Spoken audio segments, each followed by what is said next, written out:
It's story time on Gravity FM with Betty Elmer. Hello, I'm Betty Elmer. Especially for Easter, here is a story by Oscar Wilde. It's called The Selfish Giant, and it starts like this. Every afternoon, as they were coming from school, the children used to go and play in the giant's garden. It was a large, lovely garden with soft green grass. Here and there over the grass stood beautiful flowers like stars, and there were 12 peach trees that in the springtime broke out into delicate blossoms of pink and pearl, and in the autumn bore rich fruit. The birds sat on the trees and sang so sweetly that the children used to stop their games in order to listen to them. "Oh, how happy we are here," they cried to each other. One day the giant came back. He had been to visit his friend the Cornish ogre and had stayed with him for 7 years. After the 7 years were over, he had said all that he had to say, for his conversation was limited, and he determined to return to his own castle. When he arrived, he saw the children playing in the garden. "What are you doing there?" he cried in a very gruff voice. And the children ran away. "My own garden is my own garden," said the giant. "Anyone can understand that, and I will allow nobody to play in it but myself." So he built a high wall all round it and put up a notice board which said, "Trespassers will be prosecuted." He was a very selfish giant. The poor children had now nowhere to play. They tried to play on the road, but the road was very dusty and full of hard stones, and they did not like it. They used to wander round the high wall when their lessons were over and talk about the beautiful garden inside. "Oh, how happy we were there," they said to each other. Then the spring came, and all over the country there were little blossoms and little birds. Only in the garden of the selfish giant it was still winter. The birds did not care to sing in it, as there were no children, and the trees forgot to blossom. Once a beautiful flower put its head out from the grass, but when it saw the notice board, it was so sorry for the children that it slipped back into the ground again and went off to sleep. The only people who were pleased were the snow and the frost. "Spring has forgotten this garden," they cried, "so we will live here all the year round." The snow covered up the grass with her great white cloak, and the frost painted all the trees silver. Then they invited the north wind to stay with them, and he came. He was wrapped in furs, and he roared all day about the garden and blew the chimney pots down. "This is a delightful spot," he said. "We must ask the hail on a visit." So the hail came. Every day for 3 hours he rattled on the roof of the castle till he broke most of the slates, and then he ran round and round the garden as fast as he could go. He was dressed in grey, and his breath was like ice. "I cannot understand why the spring is so late in coming," said the selfish giant, as he sat at the window and looked out at his cold white garden. "I hope there will be a change in the weather." But the spring never came, nor the summer. The autumn gave golden fruit to every garden, but to the giant's garden she gave none. "He is too selfish," she said. So it was always winter there, and the north wind and the hail and the frost and the snow danced about through the trees. One morning the giant was lying awake in bed when he heard some lovely music. It sounded so sweet to his ears that he thought it must be the king's musicians passing by. It was really only a little linnet singing outside his window, but it was so long since he had heard a bird sing in his garden that it seemed to him to be the most beautiful music in the world. Then the hail stopped dancing over his head, and the north wind stopped roaring, and a delicious perfume came to him through the open casement. "I believe the spring has come at last," said the giant, and he jumped out of bed and looked out. What did he see? He saw a most wonderful sight. Through a little hole in the wall, the children had crept in, and they were sitting in the branches of the trees.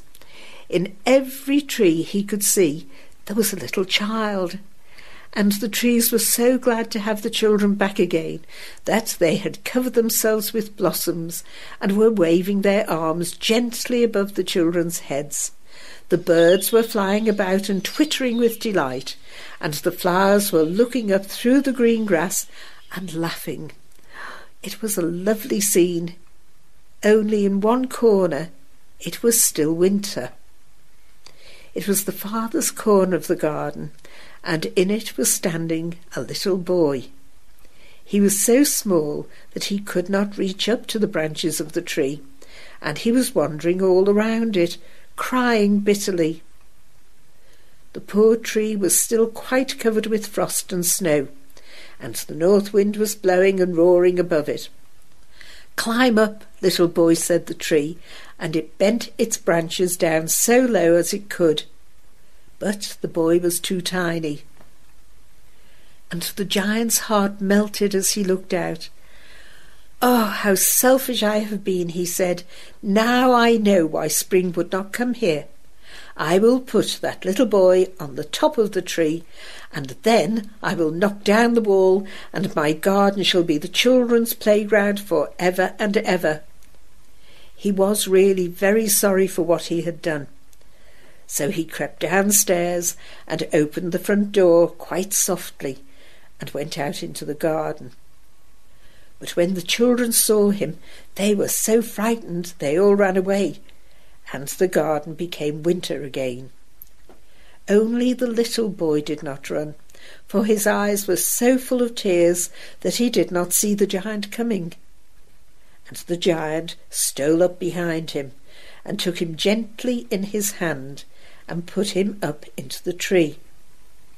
And the tree broke at once into blossom, and the birds came and sang on it, and the little boy stretched out his 2 arms and flung them round the giant's neck and kissed him. And the other children, when they saw that the giant was not wicked any longer, came running back, and with them came the spring. "It is your garden now, little children," said the giant, and he took a great axe and knocked down the wall. And when the people were going to market at 12 o'clock, they found the giant playing with the children in the most beautiful garden they had ever seen.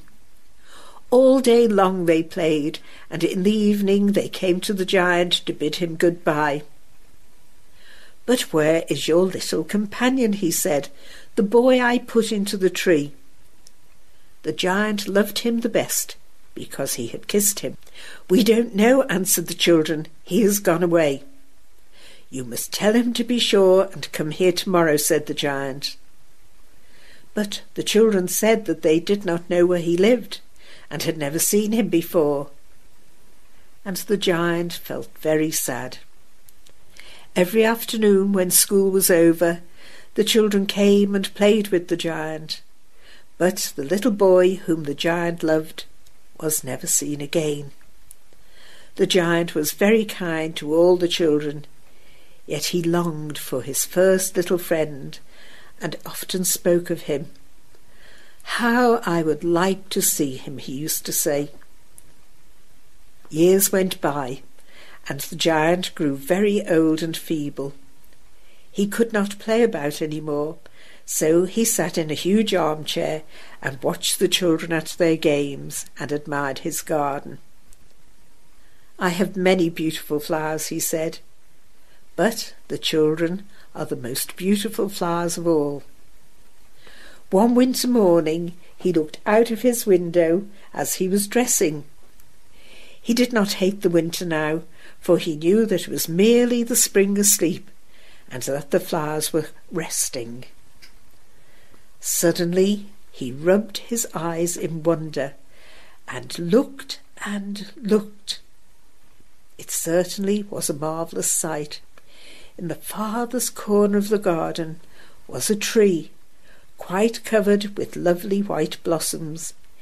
Its branches were all golden, and silver fruit hung down from them, and underneath it stood the little boy he had loved.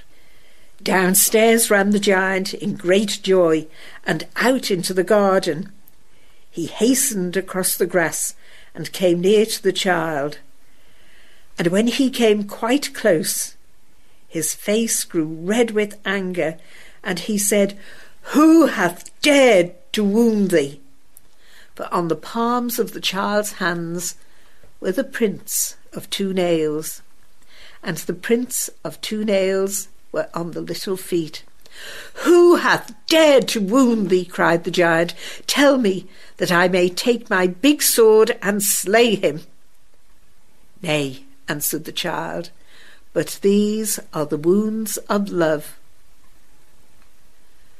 "Who art thou?" said the giant, and a strange awe fell on him, and he knelt before the little child. And the child smiled on the giant and said to him, "You let me play once in your garden. Today you shall come with me to my garden, which is paradise." And when the children ran in that afternoon, they found the giant lying dead under the tree, all covered with white blossom.